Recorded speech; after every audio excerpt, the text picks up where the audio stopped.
You're listening to Why We Do What We Do.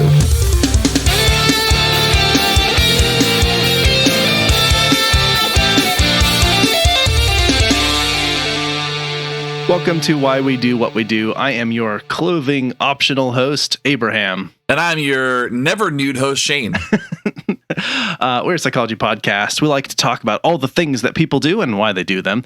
And we take this sort of very sciencey behavioral angle to understanding what people do rather than doing what I think is sort of the pop psychology armchair angle.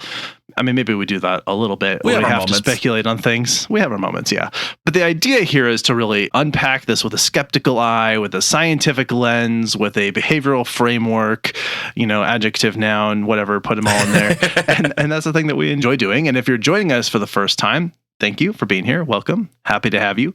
You can support us if you like what you hear today by liking and subscribing, leaving a rating and review, joining us on Patreon, picking up some merch, or you can go completely naked and just shave WWD into your back hair, and that would be a thing that you could do. Yeah. And I'll talk more about the ways you can support us at the end of today's discussion. I'm excited to get into our topic, and I don't know if I've really given it away too much, but before I do this, I'd like to acknowledge that this episode is coming out on July 26th, and there are some specific dates about which we'd like to acknowledge because it is July 26th. Yes, today is all or nothing day, because we hate nuance here.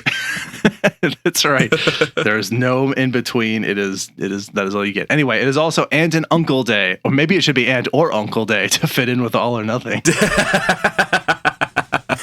Yeah, I mean, that's so Aunt or Uncle Day. I'm a proud uncle. I like being an uncle. It is One Voice Day, only One Voice Day, no more, no less, to fit in with All or Nothing Day. This has to do with reading the Universal Peace Covenant. The idea is that everyone reads at exactly 6 p.m.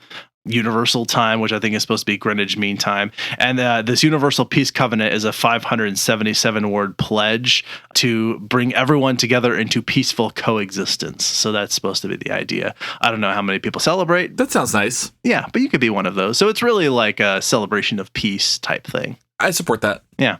And importantly, it is also Coffee Milkshake Day, which, few things in life are just so wonderful. That sounds really tasty. Yeah. I don't know that I've ever had a coffee milkshake. I think I have, but I definitely need another one. Yeah. Well, today maybe we'll get one. And it's also Moth Week. Indeed. The nocturnal butterflies. Yeah, goth butterflies. All right. So we are actually not a podcast that just breaks down holidays. That's just something we do for fun at the beginning of this to let you be better in touch with the things that are going on in the world around you. Because, sometimes we go off the rails on some very weird sort of sidebar topics that no people have ever heard of and don't again after we've talked about this. But yes, before we get into our topic, I have one more piece of housekeeping, which is that the podcast awards are out.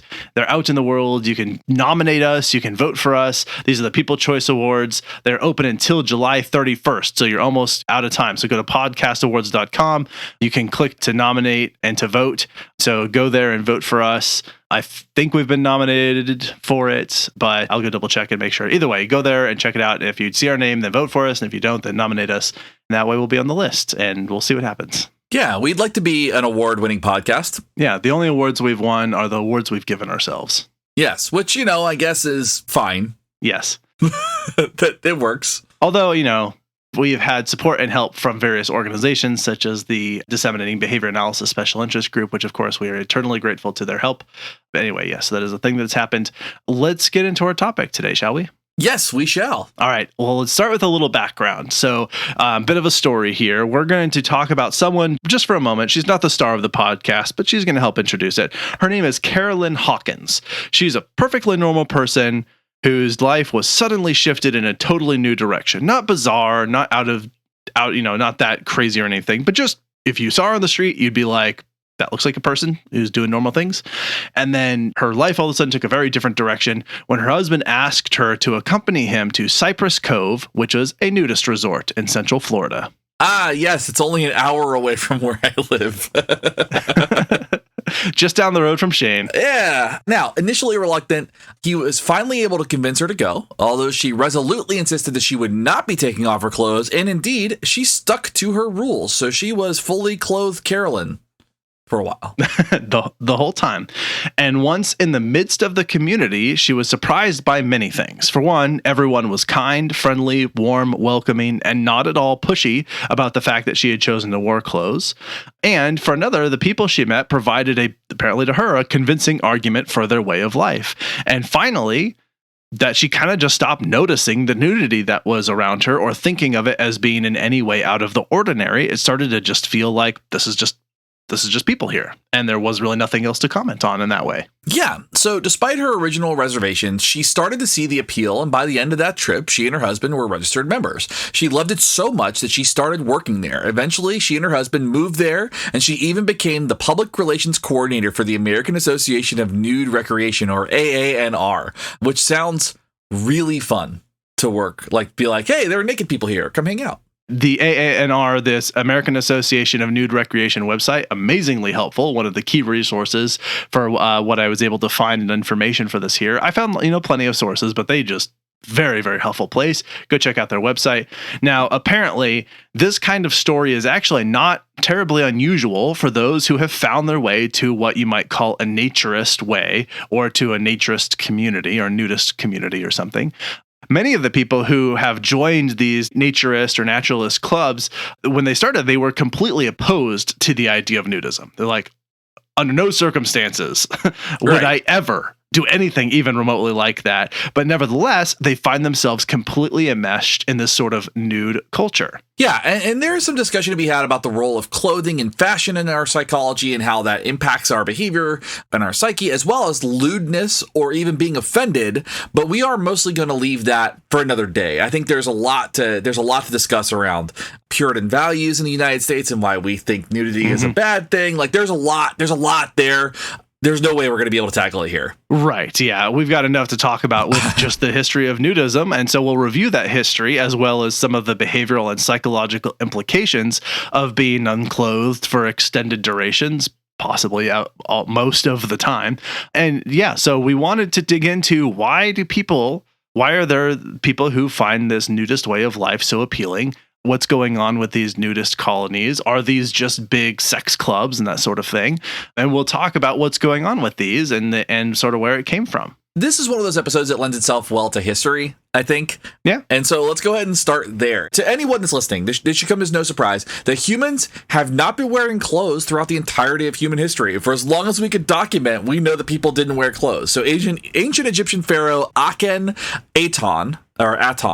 Something like that. Akhenaten, from 1385 to 1353 BCE, purportedly started social nudism, and as we discussed in our Spartan episode, the Greeks were frequently nude. Lots of naked people throughout history. Yeah, absolutely.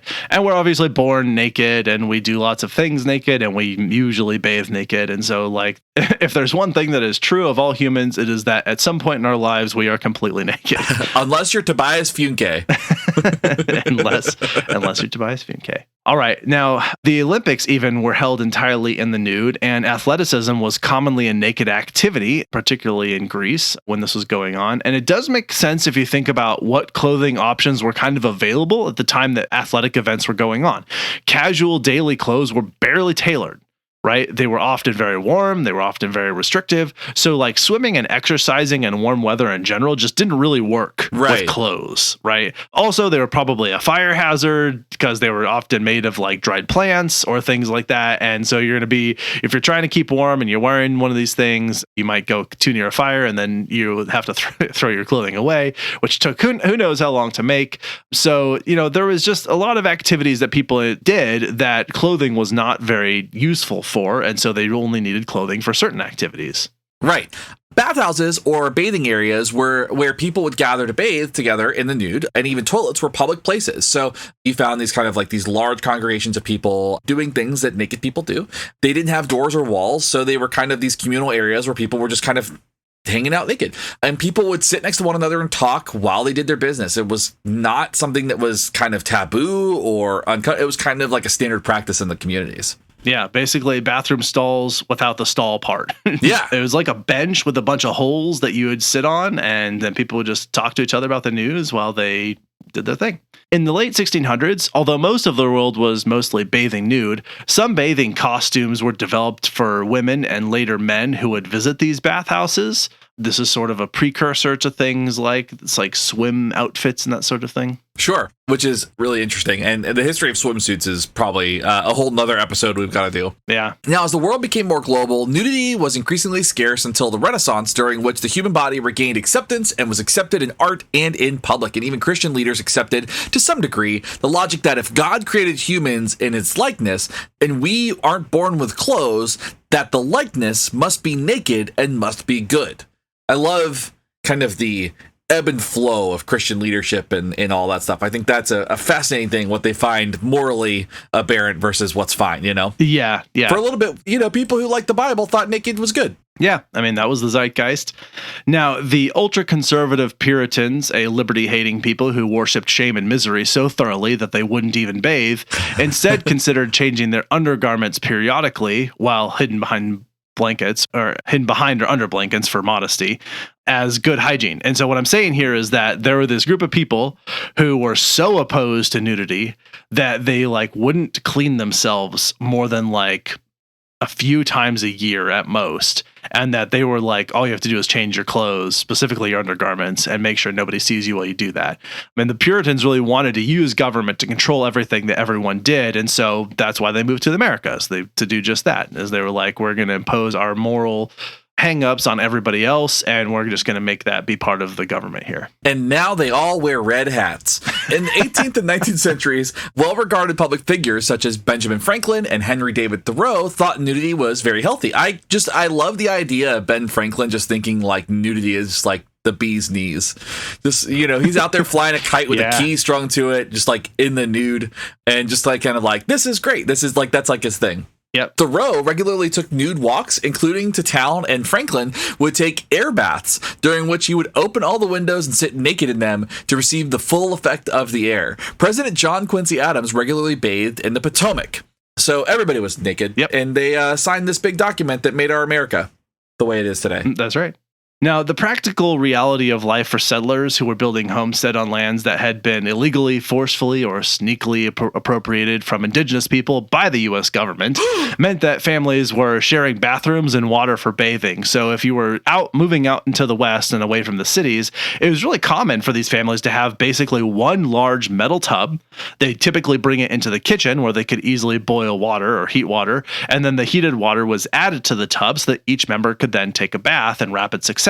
They could get in, they'd have warm water, and they'd take their bath. So nakedness of one's own family was just a simple reality. And it was very normal because that was just the way things happened. People had to bathe, and it was relatively difficult to do so, and so they would all sort of be around and see each other naked. And so also, again, clothes made for water really didn't exist. So swimming and bathing had to be nude. Right. Now, nakedness was much less acceptable during the Victorian era, where showing any amount of leg skin was shamefully immodest. And however, the idea that elites were so over-the-top prudish that they covered the legs of their furniture to avoid arousal is a myth. And that can be traced back to the humorous musings of British naval officer Captain Frederick Marryat. Yep. All right. We do have more history for you, but maybe peel off a layer while you listen to some ads, and then we'll be right back. Yeah, take your shirt off. It's probably chafing you.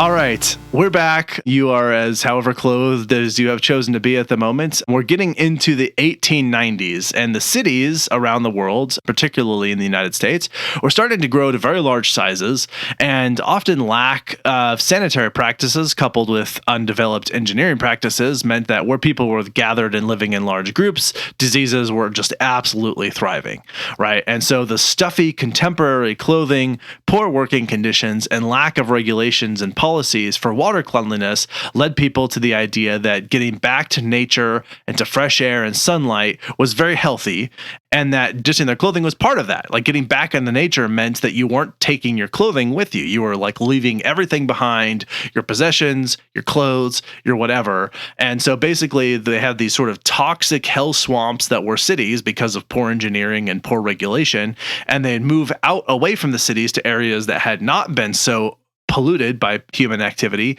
And they're like, well, this nature stuff seems to do wonders for our health. And so you leave all that stuff behind, including our undergarments. Yeah. Now, groups of people who abstained from alcoholism and sex, who ate strictly vegetarian, which was mostly synonymous with vegan back then, and practiced natural medicine, felt that nakedness was an important ingredient in self-help and healing. That's so different than today. Right. So after more than 1,000 years of not having the Olympics were revived in 1896 with the intention of exactly replicating the ancient Greek practice, which was men only, clothing optional, mostly discarded. And Eurasian countries began to take this more relaxed view of nudity again, although the United States, did not. Nope. Art and even literature that depicted nudity or sex were considered so obscene that owning or creating it could result in being jailed. Ah, man, America. Yeah. Anthony Comstock, a self-hating, prudish man, felt his mission in life was to police morality. He would love HOAs today. That would be like his jam. Like he would for sure be like the president of HOAs, but like make sure there's like a porn policy in there too. Like 100%. Yeah. Now, Comstock appointed himself the leader of the New York Society of the Suppression of Vice. Exactly. And saw anything on the spectrum of sex as evil. He had an early pioneer of birth control and Planned Parenthood founder, Margaret Sanger, thrown in jail for distributing pamphlets about obtaining birth control because they were lewd and lascivious. He successfully petitioned Congress to pass a law to prevent the distribution of lewd material through the mail, which came to be called the Comstock Act. This guy sounds like he would be so fun at parties. Yeah, he also sounds like one of those like horribly repressed people, or maybe like had always been turned down for anything remotely related to like relationships. Oh yeah. He like the original incel. Yeah, right. Yeah, I think maybe he was. Meanwhile, in 1903, what could be considered the world's first modern nudist club, Freilicht Park, which translates to Free Light Park, the founder, Henrik Pudor, championed the idea of a naked lifestyle in several books that helped attract people to his club. And so this grew into the free body movement that reflected the earlier ideas of health, vegetarianism, and nudism, very similar to those other ideas that we're talking about before. Right. Now, in 1929, we saw the first organized nudist activity in America. Kurt Barthel was a German-American who got a group of people together and rented a remote, undeveloped land outside of New York City over Labor Day weekend. There, the group enjoyed a clothes-free weekend of outdoor activities such as hiking and swimming, and it was not a sex thing. Just to be clear about that. It was just being outside naked, and it's basically an air bath. It was Ben Franklin's air bath. Yeah, very much so. And that was a very important piece of this, is that this was really not about a sex thing. And we'll talk a little bit about the intersectionality that happens there later. But first, like, we're just unpacking the history of these nudist organizations. Yes. So that was 1929. 2 years later, Barthel's official naked club, the American League for Physical Culture, had a permanent location called Sky Farm outside of New York City. Over 200 people signed up for this the moment that it formed. And so the police were like, we're going to raid this. Anything successful that is outside of the norm, we're going to tear it down. So the police raided it. I love the idea of the police raiding it in terms of like the logistics, because the pat downs would have had to been so easy. It's like they could walk in and be like, nope, no weapons. Yeah, pretty much. However, the following trial saw a major victory for the club as the judge ruled in their favor. He cited the fact that they had gone out of their way to ensure their own privacy and they were not in other people's space, and that they weren't doing anything lewd. Again, it was not about sex. It was just about being together with a group of like-minded people. One of the things that they happened to be like-minded about was being nude. Right. And the trial sort of garnered a lot of attention. The fact that it was successful also had a lot of people interested. And so this resulted in many more members signing up for the club. And the attempt to suppress nudism actually gave it a tremendous boost. And not for the last time, we will find out as we're getting through history. But yeah, these sort of ultra prudish, these people who are going out of their way to not do this in my space, I'm going to police them anyway. And the decision to do that resulted in a lot more people joining that club, so there being a lot more people doing that. So this sort of backfired in a very lovely way. I think that's an important precedent for something like this, right? I think this will happen time and time again, where somebody who tends to have maybe a really conservative leaning, like a more Puritan leaning, I should say, not even conservative, but like a really Puritan leaning, and will go after something, and then a judge will rule on it. That will set a precedent for like more people kind of finding favor in that or getting permission to do something that is actually not lewd and not a problem, but actually now there's legal precedent to say, this is okay, right? Yeah. And they weren't doing, like, as we said, they weren't doing anything. They just decided to do normal activities minus clothes. Yeah, they were probably playing like chess and just eating food and telling stories. It was probably great. 100%. That was actually definitely a thing that happened. It sounds like it was probably a lot of fun. Yeah. So, now, American Baptist minister Isley Boone. Oh, Boone. That name is familiar. Why is that name familiar? Oh, that's in Salem's Lot, the lore of Salem's Lot, the evil preacher that like has ruined the town. In one of the short stories, his last name is Boone. That's why I was like, he was a preacher. Oh, okay. Isley Boone decided his calling was to rule the nudist movement in the U.S., and he seized control from Barthel. Boone made the nudist agenda his fight. He spent decades setting up and pushing for legality of nudist clubs around the country. He ran the clubs with strict guidelines that tightly controlled who could join, who could run them, and how people were to behave while there. And similar to many of the preceding clubs, Boone required members at many clubs to practice nudity at all times, practiced abstinence, that's an important thing, follow a vegetarian diet, and practice regular calisthenics. Yes. It's important to him that people sort of like look and present their best if they're going to be a part of this club.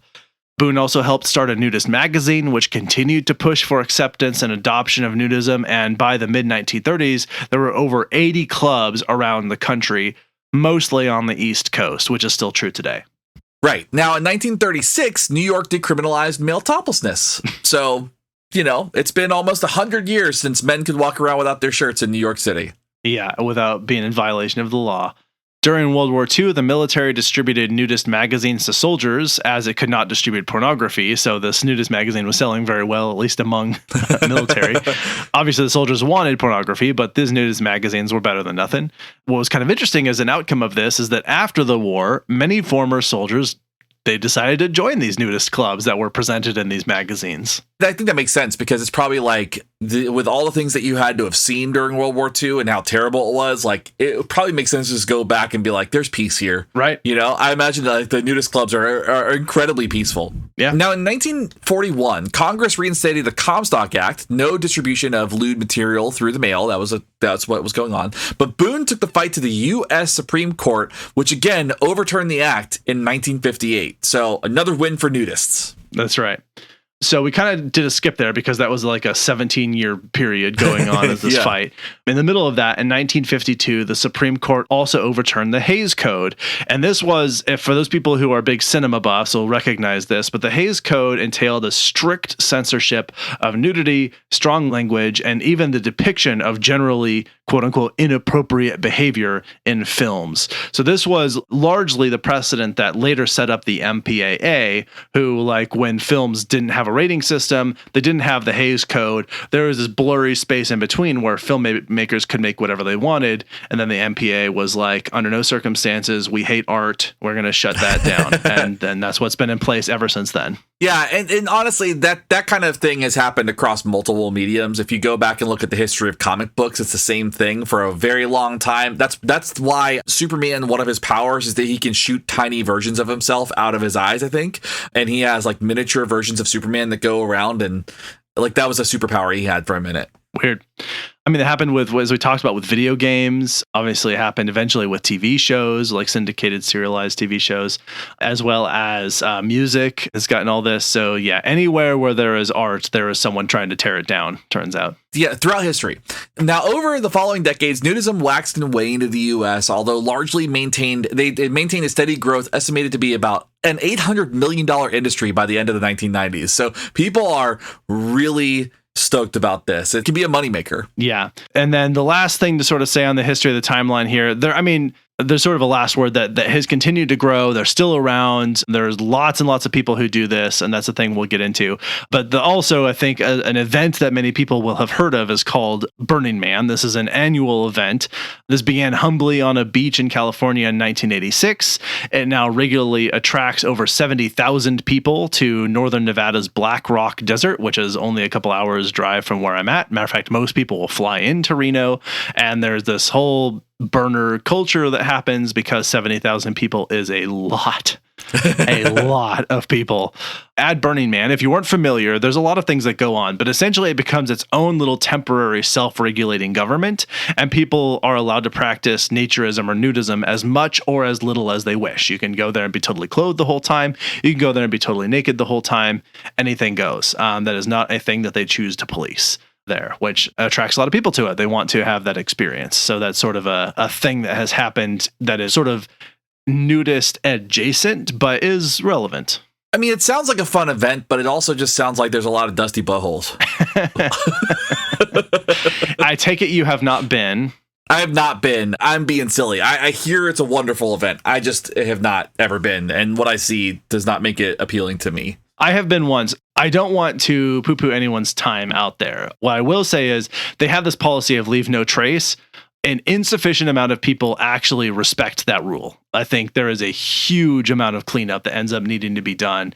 And I think that is probably aggressively damaging to many of the ecosystems that do exist in a place like a desert, which is not a barren wasteland, but does have a lot of life going on there. Yes. And so I think that it is not as green as it would like to be or has been able to be. And so that's a thing that I think it ends up feeling really wasteful. Like there are people who will, I've given to understand, I haven't looked into this myself, but I've heard on other podcasts, people talking about like flying private jets into like a nearby airstrip that's really close to it. Sure. So like that's pretty defeating of anything that might have something to do with being green or being natural or anything like that.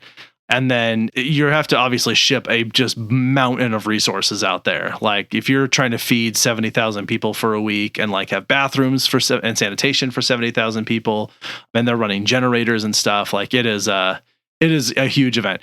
That being said, the art out there, amazing. Yeah. I mean, you almost will not find cooler art anywhere. People spend years putting these things together, and then they'll go out in this big, sort of hurrah celebration where oftentimes they'll set it on fire toward the end. Yeah. Sometimes it'll make it back. But anyway, the art is incredible. The costumes are incredible. And yeah, the experience that I had when I was out there was that the angle, the nudist part of it, you get over really quickly. And it's not even complete nudist. Like it's only a chunk of the population that are practicing some amount of nudism, and it stops being novel really, really fast. Like It's just like, oh, well, there's more boobs.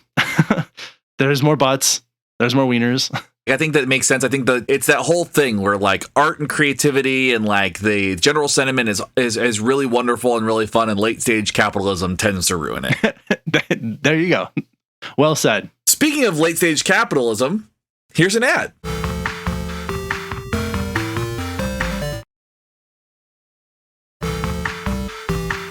We're back. We would like to talk about, I think, understanding nudism here and why people do it. So sort of looking at this from a behavioral lens, if you will. Nudism does the opposite of what you think it might do. I think people tend to assume that it's a sexual thing. It creates kind of just like like a horny community, and it doesn't do that. Many people who have joined the nudist movement have done so because of the psychological flexibility that they experience when they relinquish their clothes in social settings. They can get some kind of relief and some like new experiences as a result of this from a psychological standpoint. And most people will report a great deal of fear, as you might imagine, for the first few moments. But when they try it, by the end of the first hour, they report that they're usually pretty comfortable, and the extent to which they notice theirs or others' nudity rapidly disappears and stops becoming something that is prevalent for them or even noticeable. Right. So, ironically, wearing no clothing seems to make people less self-conscious and concerned about body image, and in part because seeing other people helps everyone see the natural variation that can exist in everyone's bodies. People have asymmetrical features, scars, extra weight, wrinkles, small bits, large bits, uniquely shaped bits, etc., etc., etc., and no two people look alike. So the idea of quote-unquote normal and an idealized body type rapidly fades away. I mean, once you can kind of see that there is no standard, you start kind of realizing that, now I've been comparing myself to other people that don't have the same situations that I do. And to people who don't represent how most people look. Right. Which is to say, like, you'll go to news clubs and you'll see people who are very fit, who are in very athletic shape, but they're going to have a body that looks a particular way, and maybe it doesn't look like Chris Evans or a model or something like that. They just happen to be sort of thin and have low weight, but maybe they have weird hands, or they've got this weird scar, this weird wrinkle, and it almost doesn't matter. Like, it doesn't matter whether or not they have flaws. The point is basically that people, you just start seeing them as people and not what they've sort of chosen to wear. Right. And so one reason people find comfort in nudism is it allows them to let go of all the discomfort they have about their own body that they carry around with them all day. They're thinking, how do I look in this outfit?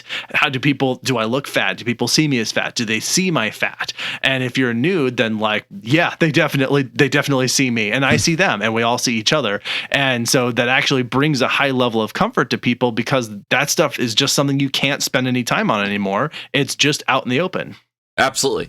So the unspoken rule about nudism, particularly at established resorts, clubs, and beaches, is that it's a safe space. And I really like that. And not like the kind of safe space that you hear boomers talk about, oh, Chris, they're not ironically, it's actually a really comfortable, safe space. People who make others uncomfortable by leering, coming on to others, or generally being weird are promptly asked to leave. And so this becomes a place where sexual predation and even general attractiveness sizing up becomes less common than a store or possibly even a church. It's like a really comfortable place where everybody can be themselves and not have to worry about being hit on or being a target, if you will. And the lack of clothes means everyone must accept their own vulnerabilities and protect one another. And there's a large kind of safe community around that. Yeah.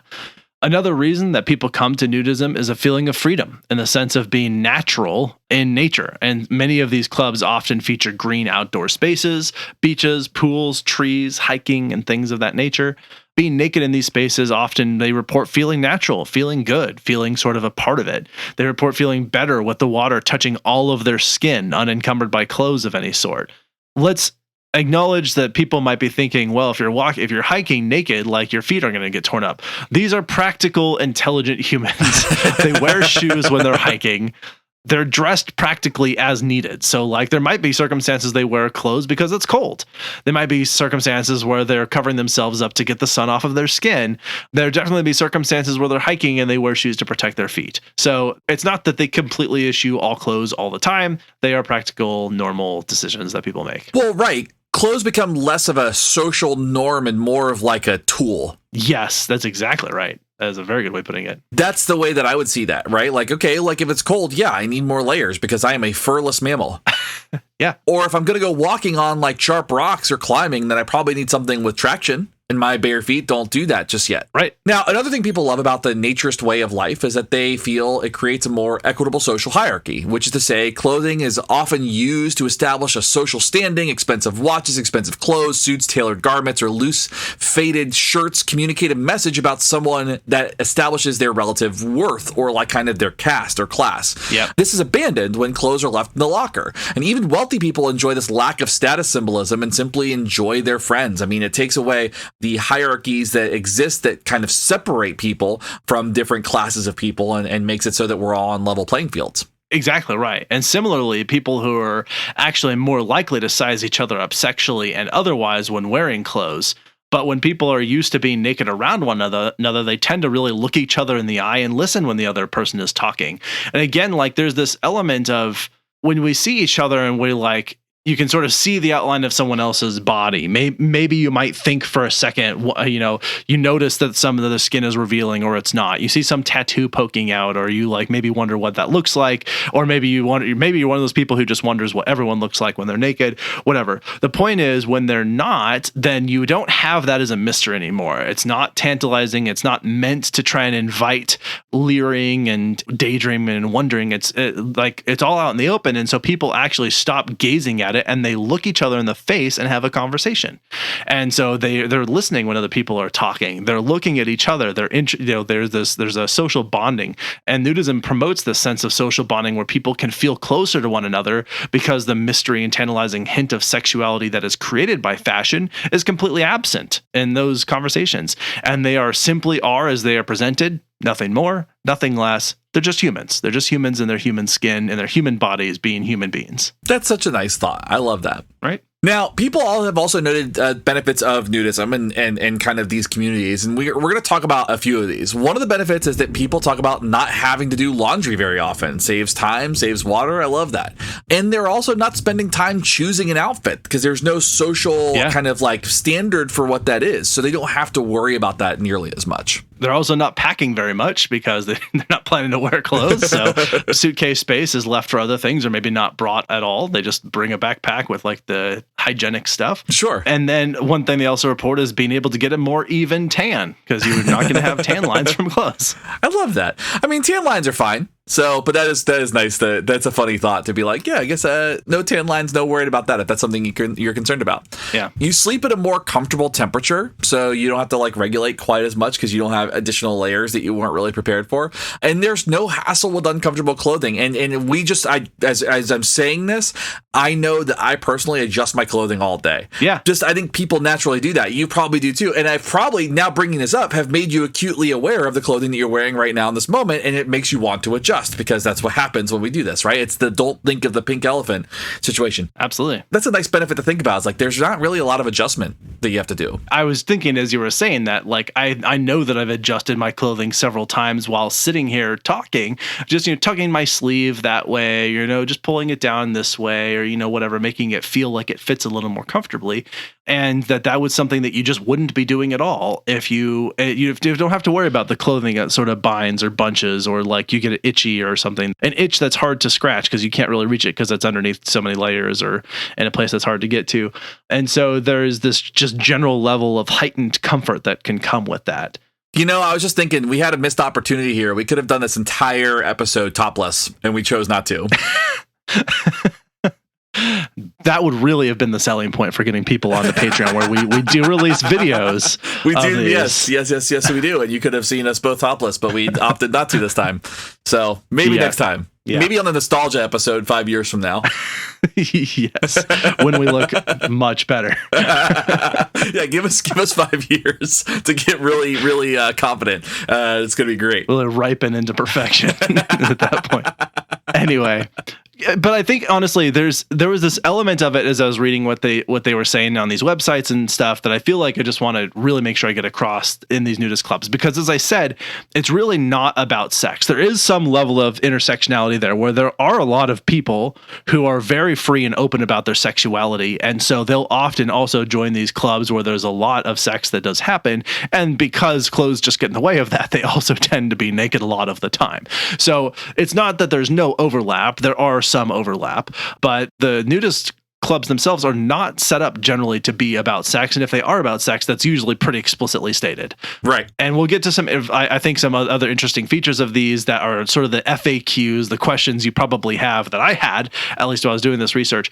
But the other thing that I think I want to communicate is just how different of an experience it is socially, behaviorally, and psychologically when you and everyone around you are in the nude. And as we're communicating in here, there's this like status starts to go away. Body type starts to go away. Bias about your own body starts to go away. There's a certain level that people experience where it's like, because they're all vulnerable and they're all on an even playing field, that also helps them have conversations with each other that are sort of feel real one-to-one conversations where they're listening to each other and talking to each other and they're there to like just be with one another. They're not coming at this from this very formal perspective of like, what do I do and what do you do and how much do you make and how expensive are my clothes and how do I look in my clothes and all of that. That stuff is gone, and people experience having these much more real conversations that it invites a level of kindness and openness and warmness to one another and treating each other with respect and dignity and without judgment. It makes a lot of sense when you think about fashion can serve a lot of practical purposes.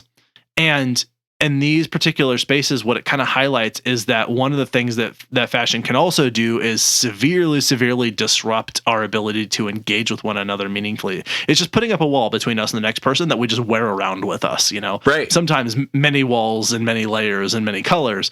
And like, I think a lot of people get a lot of joy from fashion, and it's not to say that there is no space for fashion and clothing, but there is, I think, something to be said about this. And I feel like There's a lot to sort of unpack here in the interesting tidbits section that I always like to include when we do our notes. But I feel like in my heart, I would say that like in my heart, I'm a nudist. Yes. I think I'm a naturist.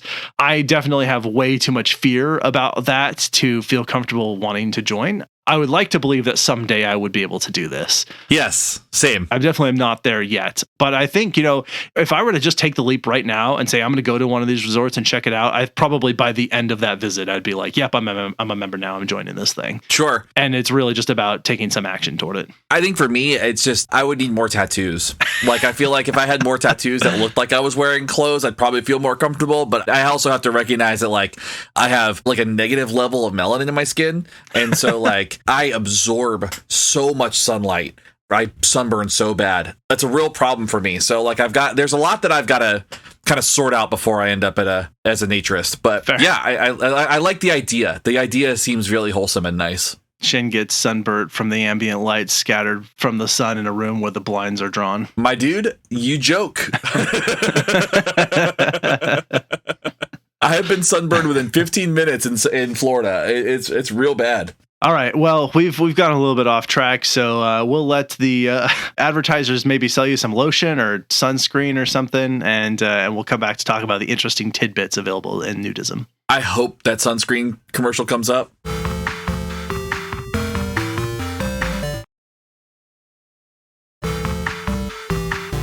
We're back. Let's answer some of those questions that you probably have.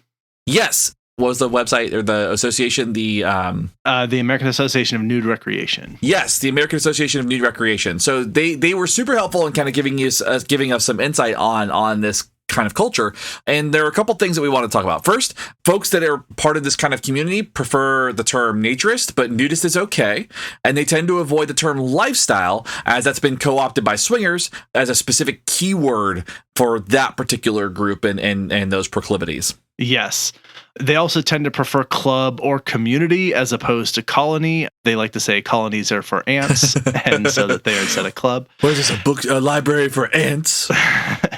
There's kind of a stigma about this being a bunch of old people sitting around, and there is some truth to that. It's mostly people older than 40, but it's largely because people hang-ups that people have in their youth, as well as a fear of exploitation that some have, although there's really no evidence that this ever occurs. But there are plenty of young people who do it as well, who join these clubs. But it does tend to be people who skew a little bit over the 40 mark. There are some communities that are entirely nude and even have nude grocery stores and other workplaces. The idea of that is super fascinating to me. Yeah. And most nudists still have sex, but in private. And most toilets are also still private. Yeah. Most nudists, if they are like really in that community and they spend most of their time there, they'll call people who wear clothes textiles. It's kind of like how the vegan community calls a lot of people who eat meat murderers. Yeah. It's like the same, it's a very like funny thing to me. Like, oh, a bunch of textiles. Public nudity is illegal in most countries in the world, except for Spain, Denmark, Netherlands, France, Germany, and Norway. Yep. And most nudist clubs, you're expected to bring a personal towel around with you for sitting on things. This is something I found a lot of thinking, like if you're sharing a lot of butt space with people, it's considered common courtesy to just have a little hand towel with you. They did make the joke, they're like, if you're leaving skid marks by simply sitting on a chair, you are not wiping properly. Yeah. But nevertheless, it's appropriate for you to be bringing a towel around so people at least feel like they're not swapping so much stuff in those spaces. Never thought that we would say the term sharing butt space on the show, but here we are. We have arrived at episode 324. It took 324 episodes to say sharing butt space. So thank you for that, Abraham. You have made my entire life. You're welcome. Most nudists hide the fact that they are nudists when they are outside of their nude communities, including on social media. They tend to not advertise that so much. Yeah, it can be really stigmatizing. Men and women might have two different issues that people might think about. Like, what if you're a nudist and you're a woman and your cycle begins or you're menstruating? What about men who, if they get an erection? So I was able to find some information on this. Obviously, those are very private things that most people handle covered by clothes. Menstruating women are likely to simply wear a tampon and just keep doing the nude lick. There's a certain amount of just what has been built into this culture is an acceptance that women's bodies do something a little bit differently and that they have to deal with that in a particular way. And everyone's just kind of cool with it. They're like, yeah, well, that's the thing that happens. Men getting an erection is something most people wouldn't think much about. It would be considered inappropriate to acknowledge or talk about it. Again, it's not about sex. So you're not pointing out sexual bits of things that people have going on. If they started doing something about it, then they'd probably be asked to leave. typically it's just like, there's a thing that happens. Most people ignore it and just go about their day unless the person who has the erection starts being weird, and then they're pushed out. Yeah, that makes sense. Because again, this is not about sex and it's not about predation. So like you got to make sure that it's a safe space. And if I start talking about my erection in multiple places, I mean, and arguably that's kind of a social norm anywhere, right? True. There's very few situations where talking about my erection would be like considered socially appropriate. Right. Now, nudist clubs often prefer couples and may not allow single people to enter. I would imagine, this is going to be me armchairing for a second, I would imagine because sometimes there are single folks that show up thinking that it's like a dating club. Yeah, I think that's part of it. I have heard that a lot of them tend to skew, if they're going to allow single people in, it's only women.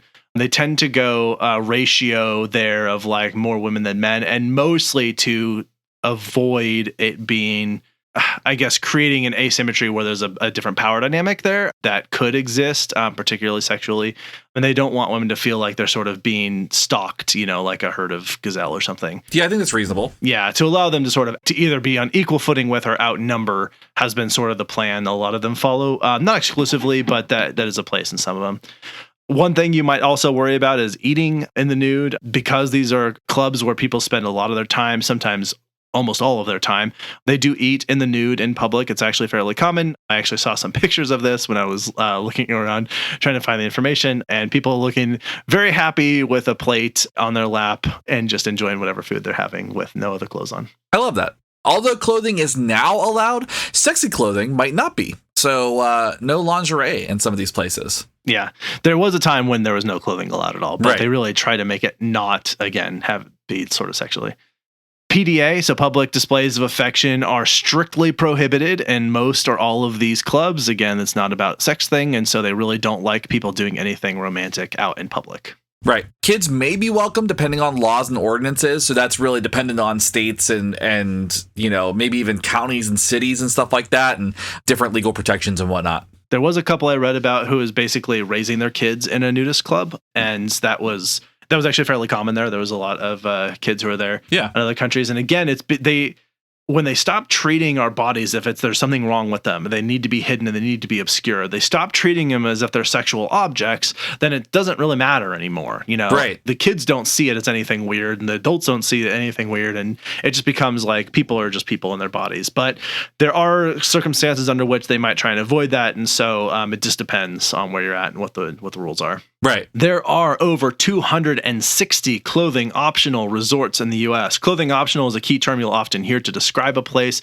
that encourages a nudist or naturalist way of going about the club, but it's more than one per state. Matter of fact, that is more than two per state. That is more than two per state. So you go find the nearest one near you. Also, too, I just did a quick search, and there are some that are LGBTQ plus friendly. Oh, great. So there are some that are like ranked and described in a lot of those communities. So like that, if that's something that you're interested in and you don't fall on that gender binary, there are these clubs that exist for you as well. Cool. So I was curious about that as we were kind of going through this. Yeah. The thing is too, and I think it's important, like by just the very nature of being naked around other naked people, you're going to notice each other's stuff. But if you're staring, it's inappropriate. So that's kind of a big thing. It's like, you're going to notice it just like you would notice somebody's shoes or clothes or whatever. You're going to notice this types of things. But if you're staring, then it becomes a problem. Yep, absolutely. So that's kind of what we have to say about nudists, naturists, those who choose to not wear clothes. And I think just one of the big things I'd say is this is not a place where people go to photograph one another, exploit each other sexually. It's not a bunch of horny guys or pedophiles. It's really just a mix of people who are just being people without clothes. One of the things to also point out is sexual exploitation happens in places where people are always wearing clothes. Right. It's not like clothes wearing has in any way helped guard against any kind of exploitation happening. So giving basically zero rates of problematic sexual behavior in nudist groups, it's possible that part of the reason for inappropriate sexual behavior is the modesty, the quote unquote modesty of requiring clothing all the time. Just sort of food for thought there. And I think it's worth, when we talk about sort of clothing and fashion down the road, what it creates, but like it's possible that creating this tantalizing sort of sex appeal of clothing that is meant to hide and obscure and tease, or whatever it's meant to do, like just obscure in general and create this image of what might be underneath for those people. Maybe that's that helps foster that. But I think just to say that like wearing clothes is definitely not stopping sexual exploitation from happening. It's not stopping people from, behaving inappropriately sexually toward one another out in public spaces. And in these nudist clubs, that's not happening. Right. And again, they do have some rules about that, but I think that it also it seems to naturally incentivize against that type of behavior anyway. So just something to think about there. Right. And I think another take-home point, too, is it's at the end of the day, we all have naked bodies. And that's really all this is about, is people have naked bodies and they want to have a comfortable space to be able to live without clothing and to be able to not necessarily expose themselves, but just have to not worry about the things that kind of have those social norms that are created around modesty and clothing and all that. So we all have one. Just get over it.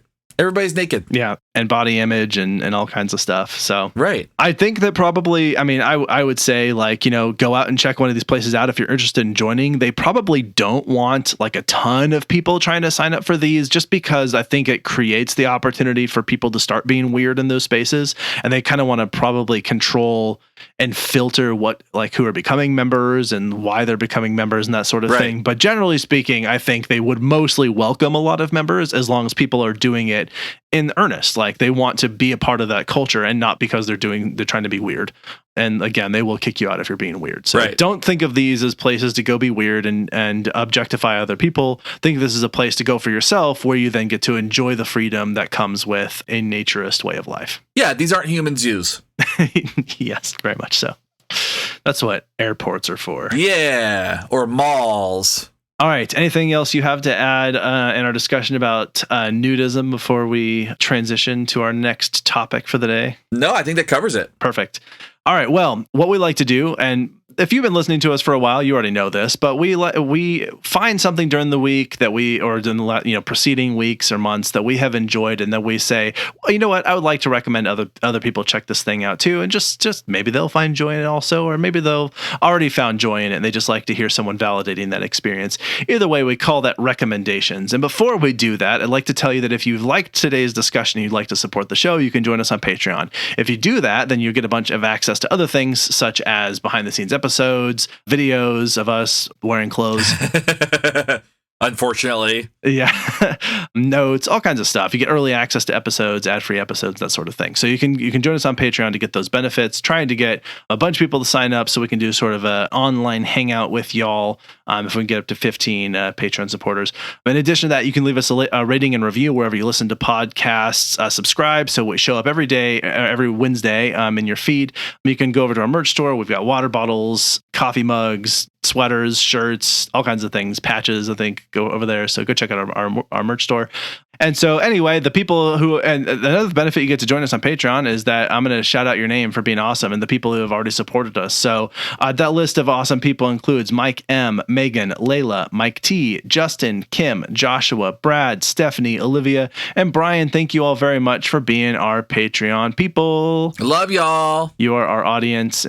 And we love you all. In addition, I like to make sure I say thank you to my team who helped make this happen. Writing and fact-checking from Shane, Jess, and myself. Audio production and editing from Justin. And our social media coordinator is Emma Wilson, who does a fantastic job. So if you go to social media and you like to talk to us about nudism and nude clubs and joining one and where you've been to a nude club, you can do that over on social media. And we're on all the social media platforms, the major ones that are not crazy. You can also email us directly at info@wwd.podcast.com. And we really love hearing from people. Please reach out and talk to us about those things. But I think that is all I have until we get to some recommendations. Yeah, I think that sounds good. Perfect. Let's give one more swing to the advertisers and then we'll come back with our recommendations.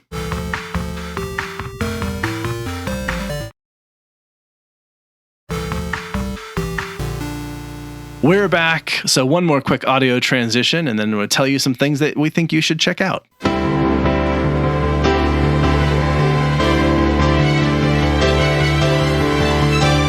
Recommendations. Everybody knows that I listen to a ton of music. We both listen to a ton of music, but I tend to recommend a lot of music on here. You listen more than I do. This is a fact. I listen to so much music, and this last Friday, at the time of this recording, they put out a bunch of bands put out a bunch of really great things. Ooh. As a bonus recommendation, go listen to the new Chamber record if you like kind of really intense tech metal stuff. I feel like you would like that in particular, knowing the bands that you've been in and stuff too. Yeah. But the one I want to recommend is my favorite that came out of these releases, and that's a songwriter named Jay Jayle, spelled Jayejayle. Okay. That's his stage name. His real name is Evan Patterson. He was in Breathe or Resist and Young Widows and Black Cross. He was in a bunch of these bands out of Louisville. Well, Jay Jayle put out his first full, not his first full length, but a full length called Don't Let Your Love Life Get You Down. And it is incredible. The best way to describe it is like really moody, really influenced by like goth folk. If you're familiar with like that type of sound, it's real dark. It's real brooding. It sounds like it would be the soundtrack for True Detective. Okay. Fun. And this album is just incredible. It's just the guitar work on it, the musicianship on it is really, really unique, really incredible. And I've been loving it. So I haven't been able to stop listening to it since it came out. Oh, I am curious. I'm curious about this. Yeah. You sold it well. I have my moments. I try. All right. I am recommending a TV show. It has just came out with its second season recently. This is called Is It Cake? And this is a Netflix sort of reality TV show, if you will, that pits a bunch of bakers against each other to design cakes that look like everyday objects. So in the first season, they did like a cake that looked like a hamburger or a cake that looked like a bowling pin. I mean, it's really amazing to see what people can do with cake decorating and art. And it's, you legitimately can hardly tell, sometimes at all, often never, the difference between something that is a cake and something that is like a typewriter. Yeah. I don't know if they did typewriter, but they did do books and stuff. They do an incredible job. Oh, someone did do a printer, actually, now that I think about it. So wild. It's wild. Like you look at it and you're like, that's just a printer. And then they cut into it with a knife and you're like, oh my God, it's a cake. It's really neat to see on the show. And anyway, so season 2 recently came out. It's a lot of fun. It's over on Netflix. So if you're on Netflix, go check out Is It Cake season 2 and season 1. If you haven't seen it, then watch them both. Yeah, it's so fun. It's such a fun, and it doesn't require you to like overthink it. Like you can just have fun with it. Yeah. And it is a competition show, so there's like they sort of whittle down like people who get to stay and have to go out every episode, based primarily whether or not a panel of judges can tell if they're from a pile of objects, which one is cake. Right, exactly. Sort of the thing. They put them on pedestals and they have to choose. So anyway, I think that's what we have to say about Is It Cake and Don't Let Your Love Life Get You Down and Nudists. Is there anything you'd like to add or anything I forgot before we say our goodbyes? Be excellent to each other. Be excellent. Walk around naked in your house or something. Get used to it. Yeah. Whatever you want to do. Check out the clubs if you're interested, or don't do any of those things if you're not comfortable with it. You do you. Yeah. Just wanted to sort of share the word as we learned about this. But I think that's all I have. So appreciate you so much for listening. Thank you for recording with me today, Shane. So this is Abraham. And this is Shane. We're out. See ya. You've been listening to Why We Do What We Do. You can learn more about this and other episodes by going to www.wwdpodcast.com. Thanks for listening, and we hope you have an awesome day.